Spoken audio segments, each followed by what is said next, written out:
Enfield, England, 1977.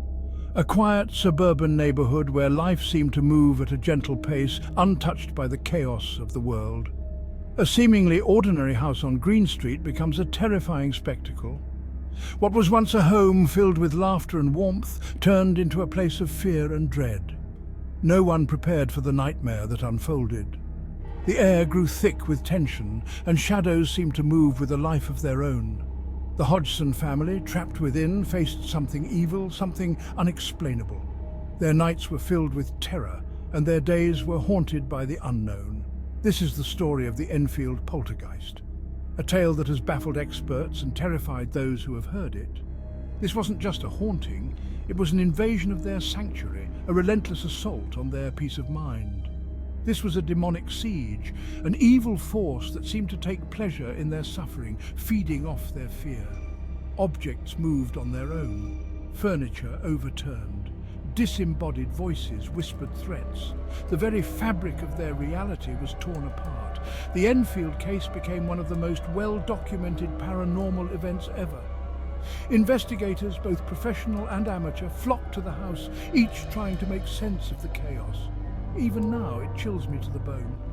The memories of that house and the horrors within linger like a dark cloud, a reminder of the unknown forces that lurk in the shadows.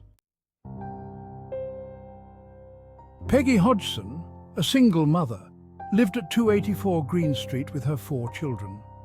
Life was not easy for Peggy, but she did her best to provide a loving home for her kids. The family faced the usual struggles of the time, but they were close-knit and supportive of one another. Margaret, the eldest daughter, was 12. She often helped her mother with household chores and looked after her younger siblings. Margaret was mature for her age, carrying the weight of responsibility on her young shoulders. There was also Janet, 11, Johnny, 10, and Billy, 7. Each child had their own unique personality. Janet was curious and adventurous, Johnny was thoughtful and sensitive, and Billy, the youngest, was full of energy and mischief.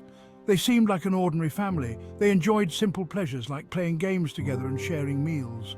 Despite their challenges, there was laughter and love in their home, but their lives were about to change forever.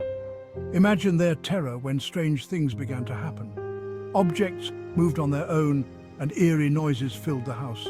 The once warm and safe home turned into a place of fear and uncertainty. Imagine the fear in their eyes as their home transformed into a battlefield. The children, who once felt secure, now faced an invisible enemy. Their nights were filled with sleeplessness and dread as the paranormal activity grew more intense. The children, so innocent, became targets of an unseen force. They witnessed things that defied explanation, and their young minds struggled to comprehend the horror unfolding around them. The family was desperate for answers and for a way to reclaim their home. Their story is a stark reminder that evil can lurk anywhere. It can invade the most unsuspecting places, turning lives upside down. The Hodson family's ordeal is a chilling example of how the supernatural can disrupt the ordinary, leaving a lasting impact on those who experience it.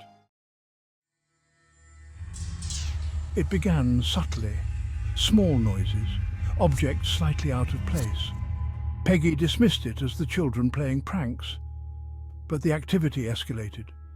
One night, the children's beds shook violently. Fear gripped their hearts. Peggy rushed in to find her children screaming. The look on their faces told her this was no joke. This was real. Something was terribly wrong in their home. A darkness had descended upon them. The paranormal activity intensified. It started with small, almost unnoticeable events, lights flickering, cold drafts, and strange noises in the dead of night. But soon, the disturbances escalated to a level that could no longer be ignored. Objects flew across rooms with incredible force. Drawers slammed shut with a deafening bang. Furniture levitated, defying the laws of gravity. The family watched in horror as their home turned into a battleground for unseen forces. The entity made its presence known in terrifying ways. Shadows moved on their own, creeping along the walls like living beings.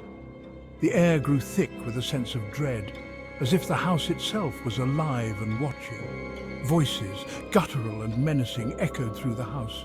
They whispered in the darkness, their words unintelligible but filled with malice.